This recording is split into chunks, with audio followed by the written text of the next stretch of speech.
Hello ভাই ভাবিরা, welcome to another brand new video. তো আমি এখন কথা বলবো বাপ্পি চৌধুরী এবং জলি অভিনীত বাংলার নতুন সিনেমা, যেটা কিনা 13ই ডিসেম্বর আসতেছে আপনার পাশের প্রেক্ষাগৃহে, ডেঞ্জার জোন। তো এটা পরিচালনা করছে আমাদের বেলাল সানি। ওনার আগে পিছে আমি কোনো সিনেমা দেখি নাই, আমার কাছে নামটাই কেমন জানি নতুন লাগছে। তো গতানুগতিক আমরা যে হরর মুভি দেখি, ওই রকমই আমার কাছে মনে হয়েছে যে একটা হরর মুভি, কিন্তু ওইটার বিএফএক্স এর কাজ মোটামুটি আগের যে ভূতের ছবিগুলো হয়তো আমাদের দেশে ওইটার চেয়ে একটু ভালো।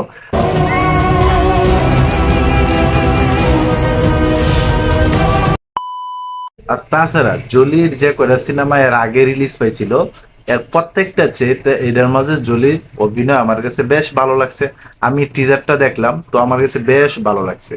তবে এখানে বাপ্পি চৌধুরী যে ওভার অ্যাক্টিং করতো আগের সিনেমাগুলিতে, এটার মাঝে কিন্তু এরকম খাপ ছাড়া তেমন কিছু মনে হয় নাই। তারপরেও কেন জানি এক ধরনের পাবলিক আইসা হাহা রিয়েক্ট দিতেছে। তো জানি না কিসের জন্য হাহা রিয়েক্ট দিতেছে। তো এই ডেঞ্জার জোন যে সিনেমাটা, আমার কাছে তো ট্রেলারটা বা টিজারটা দেখে আমার কাছে বেশ ভালো লাগছে। তো তোমরা যারা এখন পর্যন্ত দেখছো, তোমাদের কাছে কেমন লাগছে অবশ্যই তোমরা কমেন্ট বক্সে জানাইতে পারো। বিশেষ করে হরর সিনেমার যে বিএফএক্স বা ব্যাকগ্রাউন্ড স্কোর এবং কালার গ্রেডিং আমার কাছে মোটামুটি ভালো লাগছে। ওভারঅল আমার কাছে ভালো লাগছে। অন্য যে সিনেমাগুলো হয়েছে আমাদের দেশে, তার চেয়েও যে এটা একটু ভালো ছিল, এটা কিন্তু দেখা বোঝা যাইতেছে।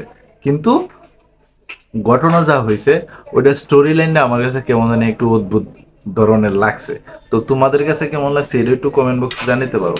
তাছাড়া বাপ্পি চৌধুরী কিন্তু অনেকদিন ধরে এই সিনেমা ইন্ডাস্ট্রির চেয়ে একটু দূরে অবস্থান করছে। তার নতুন সিনেমা কিন্তু কিছুদিন যাবত আসতেছে না। কিছুদিন বলতে আমি গত 2-3 বছরের ভিতরে আমি বাপ্পি চৌধুরীর কোনো নতুন ছবি দেখি নাই।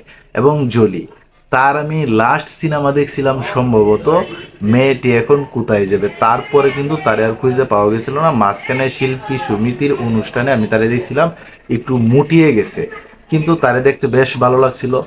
তো আমার কাছে মনে হয়েছে যে জলির অভিনয় দিয়ে এটা ফুটিয়ে তুলতে পারার সক্ষমতা আছে। তো তোমরা যারা ট্রেলারটা দেখছো, তোমাদের কাছে কেমন লাগছে এবং তোমরা কে কে সিনেমা হলে যে সিনেমাটা দেখবা, অবশ্যই তোমরা কমেন্ট বক্সে জানাতে পারো। তো এই ছিল এখনকার মতো ভিডিও। তো সবাই ভালো থাকবা, সুস্থ থাকবা, কাছের মানুষটা ভালো রাখবা। ধন্যবাদ সবাইকে। আল্লাহ হাফেজ।